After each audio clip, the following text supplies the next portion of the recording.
आमतौर पर शांत माने जाने वाले महाराष्ट्र में नागपुर के महाल इलाके में सोमवार 17 मार्च की रात औरंगजेब के कब्र को हटाने को लेकर दो गुटों के बीच झड़प और पत्थरबाजी की घटना हुई, जिसमें कई घर, दुकान और गाड़ियों को जला दिया गया।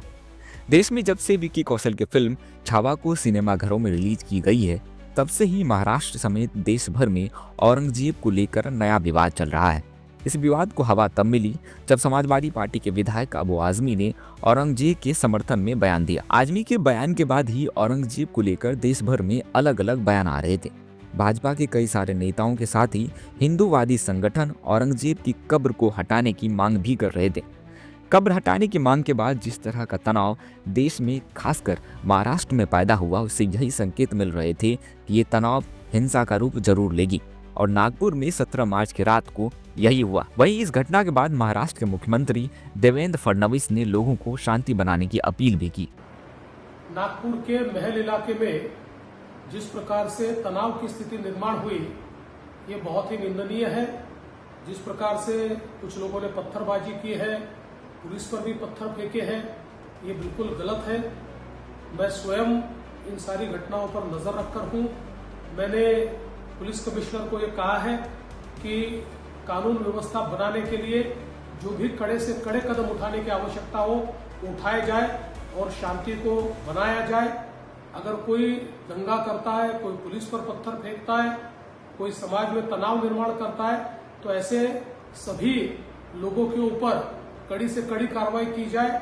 और मैं सभी को अपील करता हूं कि नागपुर एक बहुत ही शांति प्रिय इस प्रकार की नगरी है, यहाँ की शांति भंग न हो, इस प्रकार से सभी लोगों ने व्यवहार और बर्ताव करना चाहिए। नागपुर से सांसद और केंद्रीय मंत्री नितिन गडकरी ने भी लोगों को अफवाहों से दूर रहने और शांति बनाए रखने के लिए कहा। नागपूरमध्ये काही अफवा पसरल्यामुळे धार्मिक तणाव निर्माण होण्याची स्थिती निर्माण झाली आहे। या सर्व परिस्थितीमध्ये नागपूरने नेहमी शांततेचा इतिहास हे नागपूरची विशेषता राहिलेली आहे। माझी सर्व बांधवांना विनंती आहे कि त्यांनी कुठल्याही प्रकारच्या अफवांवर विश्वास ठेवू नये, शांतता प्रस्थापित करावी।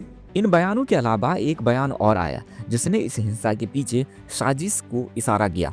नागपुर सेंट्रल से बीजेपी विधायक प्रवीण दटके ने बड़ा दावा किया। उन्होंने कहा कि यह हिंसा पहले से ही साजिश के तहत की गई थी। उनके मुताबिक उपद्रवियों ने पहले सभी सीसीटीवी कैमरों को तोड़ा, फिर हिंदू घरों और दुकानों को निशाना बनाकर हमला किया। कल एक सुबह घटना हुई, उस घटना के बाद पुलिस ने उसमें मध्यस्थता की। जिन्होंने जो सुबह का आंदोलन किया उन पर नियम के अनुसार गुने भी दाखिल हुए हैं। लेकिन रात को ये सब अभी जिस गली में अपन है, उस गली में भी हिंदू और मुस्लिम बांधवों के मकान है। जहां अपन खड़े ना उस गली में भी, लेकिन नुकसान सिर्फ हिंदू बांधवों के घरों को हुआ है। ये इसलिए मैं बोल रहा हूँ, ये प्लानिंग के साथ है। और ये सब नागपुर से बाहर से आने, कोई मोमिनपुरा से बालदारपुर आए, बालदारपुरा से मोमिनपुरा गए, कोई हसनबाग से आए, कोई ताजबाग से आए, और सभी के पास वीडियो है और प्लानिंग कर कर ये सब किया है।